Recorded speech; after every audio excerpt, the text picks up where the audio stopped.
Ibrahim Traoré a pris une décision audacieuse en 2023, déclenchant une transformation radicale au Burkina Faso. Alors que les puits s'asséchaient et que les récoltes mouraient sous l'effet de la sécheresse, il a lancé un projet ambitieux pour sauver son pays. Comment un pays autrefois accablé par la crise hydrique a-t-il pu surmonter cette épreuve ? La réponse se trouve dans une série d'initiatives qui ont redéfini le paysage du Sahel, avec Ibrahim Traoré en tête. En 2023, face à l'urgence d'une crise hydrique sans précédent, Ibrahim Traoré a promis une transformation radicale pour le Burkina Faso. Ce n'était pas simplement une réponse à une sécheresse qui frappait durement le pays, mais un engagement à long terme pour garantir l'autonomie en eau et stabiliser les ressources vitales. Le pays, longtemps dépendant de l'aide extérieure, s'engageait à construire une infrastructure qui non seulement répondre à la crise immédiate, mais aussi préparer un avenir durable. Les enjeux étaient énormes: sauver des vies humaines, revitaliser l'agriculture et restaurer la confiance de la population dans l'avenir. Le projet, ambitieux et risqué, a mis en jeu des milliers de vies humaines et la stabilité du pays. Avec le soutien de milliers de travailleurs locaux et de la mobilisation des communautés, le Burkina Faso entrait dans une nouvelle ère, où l'autosuffisance hydrique devenait un pilier de la souveraineté nationale. En 2023, Ibrahim Traoré a lancé une initiative audacieuse, la construction de 300 réservoirs capables de retenir plus de 20 millions de mètres cubes d'eau chacun. Un projet ambitieux dans un pays longtemps ravagé par la sécheresse. Cette réponse urgente visait à endiguer une crise hydrique nationale qui menaçait de mettre le pays à genoux. Le Burkina Faso, un pays du Sahel habitué à dépendre de l'aide extérieure, faisait face à un tournant décisif. Après 2 demi-jours consécutifs sans pluie significative, la situation était désastreuse. Les puits étaient à sec, l'agriculture était en ruine, et des milliers de familles risquaient de perdre leur accès à l'eau potable. Les images satellites révélaient un paysage dévasté, avec une régression de 37% des bassins versants. Ibrahim Traoré a pris une décision historique: mettre fin à cette dépendance et activer un projet national de grande envergure porté par des ingénieurs, des techniciens et des ouvriers locaux. C'était une décision audacieuse, presque désespérée, mais qui allait redéfinir l'avenir du pays. Le défi était immense. Le Burkina Faso n'avait jamais tenté une telle mobilisation, et la mise en place du projet ne s'est pas faite sans obstacle. Les infrastructures existantes étaient vétustes, les routes de certains sites d'irrigation étaient impraticables, et le pays manquait d'une expertise suffisante pour mener à bien un tel chantier. Mais la crise a forcé le pays à agir rapidement. Dès la déclaration d'urgence, plus de 40 000 personnes ont été mobilisées sur le terrain pour construire, réparer et mettre en place un réseau d'irrigation à l'échelle nationale. En à peine quelques mois, des progrès visibles ont été réalisés. Les premiers réservoirs ont commencé à se remplir et les canaux ont été ouverts pour irriguer les terres agricoles. C'était un signe de changement, d'espoir pour un pays qui se battait pour sa survie. Ibrahim Traoré n'était pas seul dans cette aventure. Parmi les figures essentielles à la mise en œuvre du projet, un ingénieur de 25 ans, Zambari, a incarné la détermination collective. Contrairement à ce que l'on pourrait imaginer, ce n'était pas les grandes entreprises ni les multinationales qui ont porté ce projet, mais des milliers de travailleurs locaux, comme Zambari, qui ont pris des décisions sur le terrain. Ces ingénieurs et techniciens ont dormi sur les chantiers, souvent dans des conditions difficiles, pour garantir que l'eau reviendrait dans les canaux. L'implication des communautés locales a été cruciale. Zambari, par exemple, a été sur les chantiers tous les jours, parfois travaillant jusqu'à la tombée de la nuit pour que les premières infrastructures hydrauliques soient terminées en un temps record. Ce type d'engagement reflétait non seulement une lutte contre la crise hydrique, mais aussi un mouvement collectif pour l'autosuffisance. L'impact de cette mobilisation a été immédiat. En quelques semaines, les premières sections de canaux ont été réparées et les réservoirs ont commencé à se remplir.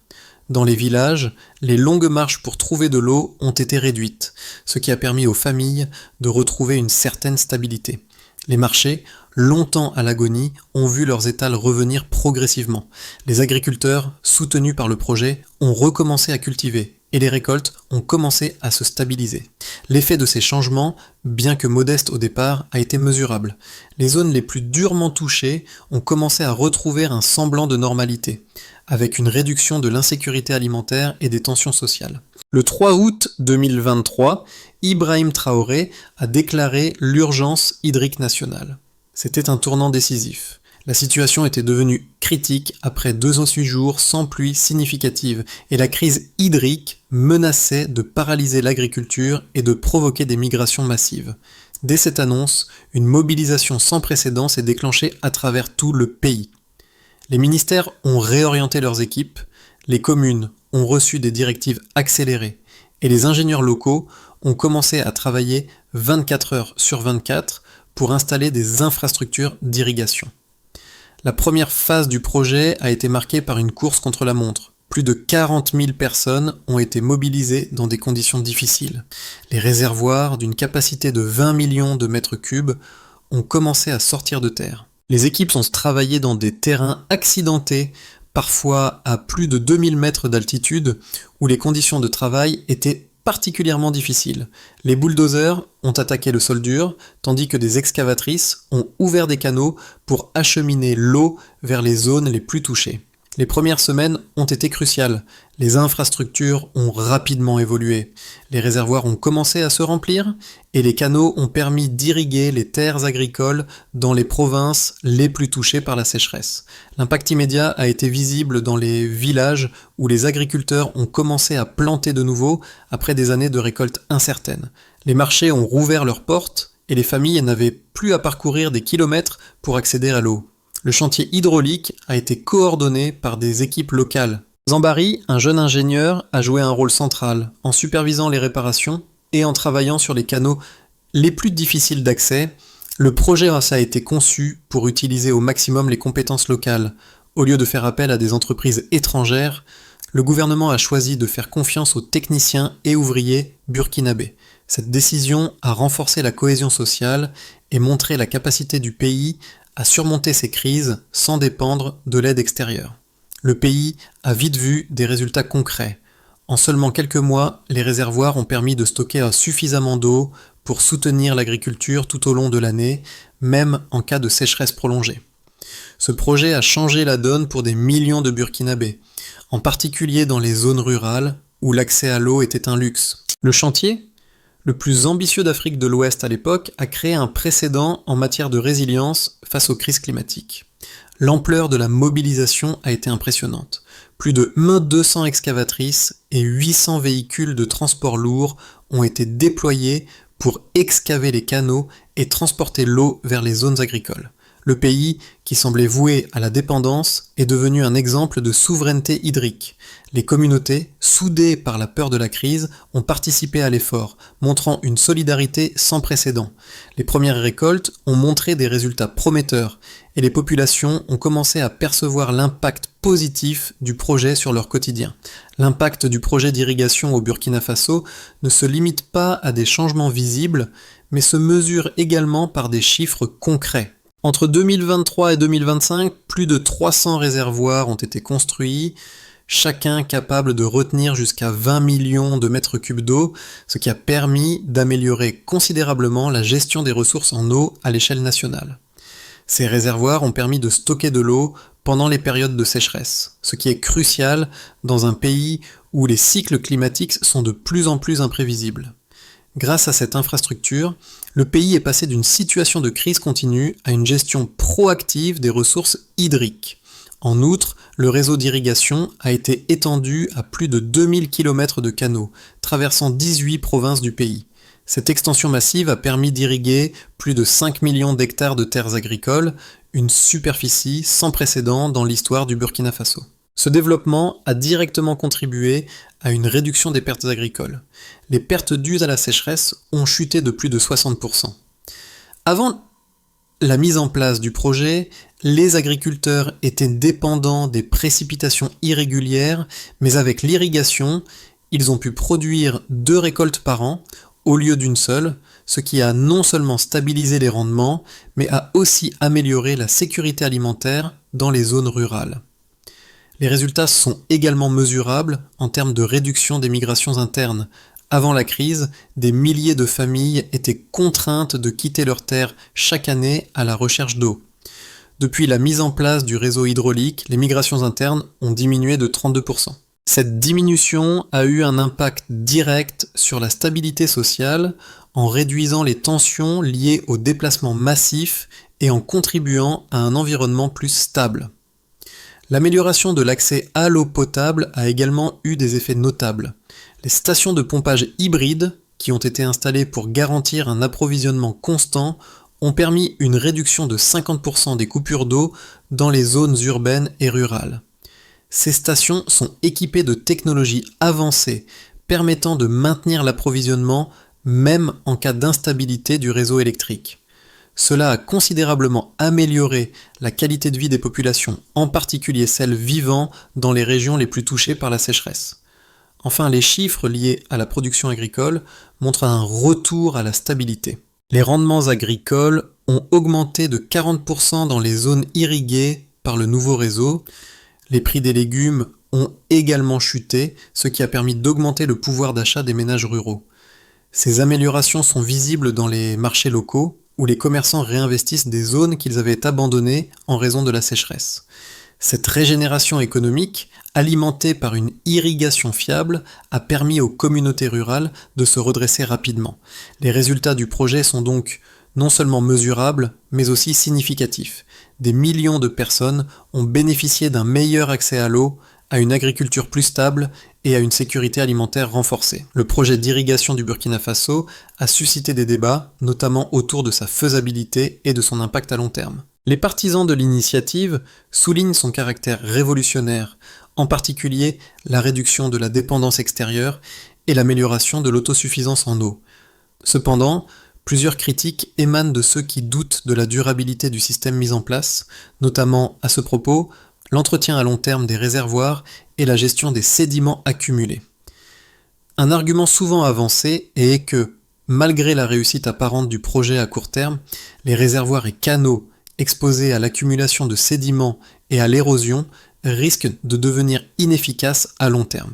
Ces infrastructures, bien que robustes aujourd'hui, nécessitent un entretien constant et des investissements supplémentaires pour garantir leur durabilité. Selon certaines analyses, le manque de suivi et de ressources locales pour l'entretien pourrait entraîner une dégradation progressive du réseau, ce qui limiterait son efficacité dans les années à venir.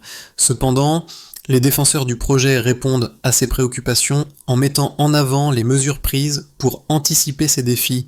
Les réservoirs ont été conçus avec des systèmes de contrôle des sédiments avancés, y compris des chambres dédiées à la filtration et des dispositifs de surveillance satellitaire. Ces technologies permettent de détecter et de traiter les problèmes de sédimentation bien avant qu'ils n'atteignent des niveaux critiques. En outre, l'infrastructure est suivie de près par des ingénieurs locaux et des techniciens, formés spécifiquement pour maintenir ces installations à un niveau optimal. Un autre point soulevé par les sceptiques concerne la vulnérabilité des stations de pompage hybrides qui, malgré leur conception avancée, pourraient être perturbées par des coupures d'électricité prolongées ou des défaillances du réseau.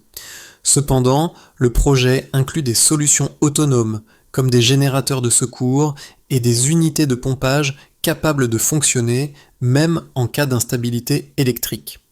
Ces solutions techniques ont été mises en place pour garantir que les stations de pompage continuent de fonctionner sans interruption, minimisant ainsi les risques pour l'approvisionnement en eau. Ainsi, bien que des critiques subsistent, la réponse à ces défis montre la résilience du projet et la capacité du Burkina Faso à surmonter les obstacles grâce à l'innovation et à l'engagement des communautés locales. Le projet n'est pas sans défaut, mais il offre un modèle qui pourrait être adapté à d'autres pays du Sahel confrontés à des crises hydriques similaires. Depuis le lancement du projet en 2023, des résultats tangibles commencent à émerger. Les réservoirs ont non seulement commencé à se remplir, mais ils ont aussi permis une irrigation régulière dans les régions agricoles les plus touchées par la sécheresse. En à peine 2 ans, le pays est passé d'une dépendance totale à l'aide extérieure à une gestion autonome de ses ressources en eau. Les agriculteurs, qui se battaient contre des récoltes incertaines ont désormais accès à une irrigation stable permettant 2 récoltes par an dans certaines régions. Cela a non seulement garanti la sécurité alimentaire, mais a également restauré la confiance des populations dans la résilience du pays. Les résultats mesurables sont impressionnants. La superficie irriguée a atteint 5 millions d'hectares, les pertes agricoles dues à la sécheresse ont diminué de plus de 60%. Et les migrations internes ont chuté de 32%. Ces changements rapides ont transformé le paysage économique et social du Burkina Faso, offrant un modèle de résilience qui dépasse les attentes initiales et redéfinit l'avenir du pays dans la région. Les résultats concrets du projet hydraulique au Burkina Faso sont déjà visibles à tous les niveaux. En matière d'agriculture, les 5 millions d'hectares irrigués ont permis de réduire drastiquement les pertes liées à la sécheresse. Avant le projet, les agriculteurs dépendaient entièrement des pluies saisonnières, une méthode de culture devenue incertaine dans le contexte climatique actuel. Désormais, grâce aux réservoirs et canaux, l'irrigation régulière a permis une réduction de 60% des pertes agricoles, garantissant ainsi une sécurité alimentaire bien plus stable. Les terres qui étaient autrefois stériles en raison du manque d'eau ont retrouvé leur capacité de production, et des 2 récoltes par an sont devenues possibles dans de nombreuses régions. Les marchés locaux ont également bénéficié de ces changements. Avec l'augmentation de la production agricole, les prix des légumes ont baissé, rendant la nourriture plus abordable pour les familles rurales. Les régions autrefois frappées par la famine et la hausse des prix des denrées alimentaires ont vu une stabilisation des marchés agricoles, ce qui a permis de réduire les tensions sociales liées à la pénurie de ressources. En conséquence, les migrations internes ont diminué de 32%, car de nombreuses familles ne sont plus contraintes de quitter leurs terres en quête de ressources hydriques. Cette stabilisation des populations a contribué à une amélioration générale du climat social, réduisant les conflits liés à l'eau et à l'agriculture. Dans le secteur économique, le projet a créé des emplois locaux à grande échelle. Plus de 40 000 personnes ont été mobilisées pour la construction des infrastructures, de l'excavation des canaux à l'installation des stations de pompage. Ces emplois ont non seulement offert une source de revenus immédiate pour les populations locales, mais ils ont également renforcé les capacités techniques du pays, créant ainsi une main-d'œuvre spécialisée qui pourra gérer ces infrastructures à long terme. En outre, la mobilisation des communautés locales a contribué à renforcer la cohésion sociale. Les habitants, qui travaillaient ensemble sur les chantiers, ont développé un sens de solidarité et de fierté nationale, en particulier lorsque les premières infrastructures hydrauliques ont commencé à être opérationnelles. Les résultats visibles ne se limitent pas à l'agriculture et à l'économie. Dans les zones urbaines, l'accès à l'eau potable a considérablement été amélioré. Les stations de pompage hybrides installées dans les zones rurales et urbaines ont assuré une réduction de 500 ans des coupures d'eau, même en période de crise énergétique. Ce progrès a eu un impact direct sur la qualité de vie des populations, réduisant les risques sanitaires liés à l'eau contaminée et améliorant les conditions de santé publique. En termes de résilience climatique, le projet a permis de transformer le Burkina Faso d'un pays dépendant des aléas climatiques à un modèle d'autosuffisance. Les systèmes d'alerte précoce, alimentés par des technologies de pointe, ont permis de prévenir les risques d'inondation et de sécheresse prolongée. Le pays est désormais mieux préparé pour faire face aux crises climatiques futures, avec des infrastructures capables de soutenir la population face à des phénomènes météorologiques extrêmes. Ces résultats montrent clairement que le projet a eu un impact profond sur la souveraineté hydrique du pays. Le Burkina Faso n'est plus un acteur passif face aux crises climatiques, mais un modèle de résilience et d'autonomie pour le Sahel et au-delà. Dans les 12 prochains mois, l'évolution du réseau hydraulique suivra 3 trajectoires possibles, chacune dépendante de l'articulation entre infrastructure, entretien local et continuité sociale. Ces scénarios ne proposent pas des destins figés, mais des cadres évolutifs où la stabilité dépendra autant des communautés que des données techniques déjà observées. Si le réseau maintient un niveau opérationnel proche des 91%, les rendements agricoles devraient rester stables autour des gains actuels. Les marchés continueront de bénéficier d'une baisse régulière des prix des légumes, conséquence de l'irrigation plus fiable. Les migrations internes, déjà réduites, pourraient poursuivre leur déclin. Cette trajectoire repose sur une dynamique prudente. Conserver la performance des stations hybrides, renforcer les équipes locales et stabiliser les canaux exposés aux sédiments. L'effet régional resterait perceptible, mais encore discret. Si les réservoirs se remplissent avec régularité et que les 2000 km de canaux continuent de fonctionner sans rupture majeure, l'excédent agricole pourrait se transformer en corridor d'exportation plus formalisé. Les délégations techniques déjà venues du Mali, du Tchad ou du Ghana trouveraient dans l'expérience burkinabé un modèle reproductible, élargissant l'influence du pays dans les discussions régionales. Par ailleurs, si les systèmes d'alerte aux inondations conservent leur avance de près de 6 heures, la résilience climatique ferait un bond significatif. Dans ce scénario, la décision initiale d'Ibrahim Traoré deviendrait un repère structurant pour de nouvelles coopérations africaines fondées sur la souveraineté hydrique. Si des instabilités électriques prolongées surviennent malgré les unités hybrides, certaines stations pourraient ralentir, engendrant des ruptures ponctuelles dans la distribution. Si les sédiments progressent au-delà des prévisions, plusieurs réservoirs exigeraient des interventions plus lourdes, ralentissant les rendements agricoles et l'ouverture de nouveaux marchés. Ce scénario ne remettrait pas en cause l'existence du réseau, mais il révélerait ses points les plus sensibles, rappelant que la souveraineté acquise reste un processus vivant. Dans ces 3 trajectoires, la clé réside dans une approche d'ajustement permanent. Considérer le réseau hydraulique non comme une structure figée, mais comme un organisme collectif nécessitant entretien, données fiables et coordination locale soutenue. L'histoire du réseau hydraulique ne touche pas seulement les infrastructures, elle transforme la vie de 3 groupes dont les expériences éclairent différemment la portée du projet. Pour les Nongdamba familles rurales, l'accès plus régulier à l'eau réduit des heures de marche quotidiennes, apaise l'angoisse de chaque saison sèche et redonne une stabilité aux récoltes. La réapparition de l'eau dans les réservoirs et les canaux réorganise leur quotidien avec une précision que des décennies de sécheresse avaient effacée. Pour les jeunes travailleurs, entrepreneurs ou étudiants, l'impact est plus diffus mais tout aussi structurant. La stabilisation des marchés locaux, la baisse des prix des légumes et la fluidité retrouvée dans les déplacements interprovinciaux créent un espace économique moins fragile. Ceux qui envisageaient autrefois de quitter leur région y voient désormais une raison de bâtir un projet personnel. Un pays qui reprend le contrôle de son cycle hydrique envoie un signal générationnel, la possibilité d'un avenir construit localement. Un 3e groupe, observateurs extérieurs, diaspora, public intéressé par l'actualité africaine, lit dans ce basculement hydrique un récit qui dépasse le Burkina Faso. La transformation structurelle de l'eau montre comment une décision exécutée avec cohérence peut réorienter une trajectoire nationale.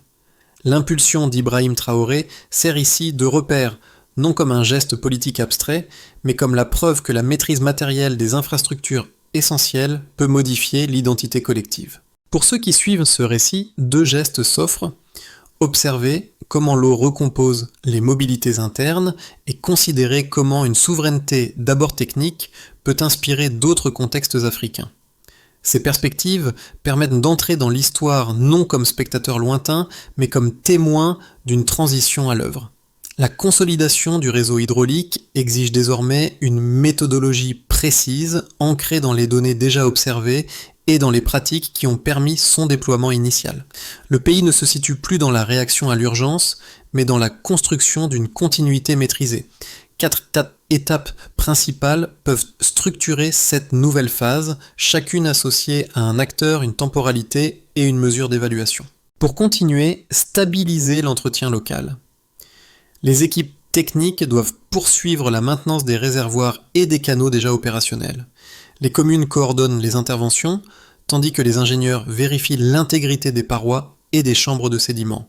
La réussite se mesure à la constance des débits et à la réduction des réparations d'urgence. Pour continuer, renforcer les stations hybrides. Les unités de pompage hybride capables de rester actives en cas d'instabilité électrique nécessitent une surveillance régulière. Les équipes d'ingénieurs se relaient pour anticiper les fluctuations du réseau. L'indicateur clé est la baisse des arrêts non planifiés. Cette étape prolonge directement l'impulsion donnée par Ibrahim Traoré lors de la phase d'urgence. Pour continuer, étendre l'irrigation contrôlée, Les zones où 2 récoltes par an sont possibles doivent bénéficier de protocoles adaptés au sol. Les techniciens agricoles accompagnent les communautés pour ajuster les volumes d'irrigation, les résultats attendus, stabilisation des rendements, extension progressive des surfaces irriguées. Pour continuer, protéger les zones à risque. Les 27 zones dotées d'alertes IA doivent maintenir leur avance d'environ 6 heures. Les municipalités assurent la coordination avec les équipes hydrauliques locales. Le succès se lie dans la prévention des dégâts liés aux crues et la continuité de la production agricole. Dans cet enchaînement, le rôle initial d'Ibrahim Traoré trouve son prolongement logique. Un effort né de la crise devient un système durable, construit sur des gestes répétitifs, mesurés et transmissibles. Lorsque le réseau hydraulique a commencé à fonctionner avec régularité, l'image qui revenait dans de nombreux villages n'était pas celle des grands réservoirs ni des cartes techniques, mais celle d'un jeune ingénieur dormant au pied d'un canal encore inachevé. Zambari, dont le geste simple consistait à refuser de quitter le chantier tant que l'eau ne reviendrait pas, est devenu un symbole discret mais puissant de ce basculement. Son obstination condensait la peur de 2023, mais aussi la confiance naissante qui s'est installée lorsque les premières eaux ont circulé dans les canaux. Dans cette trajectoire, la décision d'Ibrahim Traoré se relie autrement. Non plus comme une intervention venue d'en haut, mais comme le déclencheur qui a permis à des milliers de personnes d'articuler leurs propres réponses. La souveraineté hydrique n'a pris sens que lorsque les mains locales se sont jointes aux structures techniques, révélant un pays décidant de son avenir à partir de gestes très concrets. La souveraineté se construit, pas s'octroie. Ce fil reliant le travail silencieux de Zambari aux choix politiques initiaux raconte une manière de tenir debout dans l'adversité et de transformer une urgence en horizon durable. L'histoire du réseau hydraulique du Burkina Faso ne se clôt pas avec l'ouverture des réservoirs ni avec la stabilisation des marchés.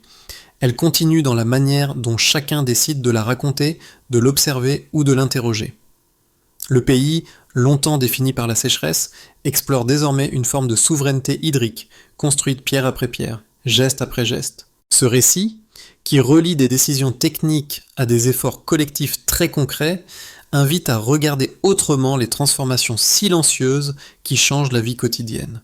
Pour ceux qui s'intéressent aux dynamiques de résilience, aux transitions structurelles ou simplement aux évolutions du Sahel, suivre ces signaux permet d'élargir la compréhension de ce qui se joue sur le terrain. Partager une analyse, poser une question ou confronter un point de vue devient une manière d'enrichir ce récit commun. Chaque regard ajoute une pièce au puzzle. Chaque échange ouvre une perspective nouvelle. Alors, au-delà des chiffres et des infrastructures, qu'aimeriez-vous explorer davantage dans cette histoire en mouvement ?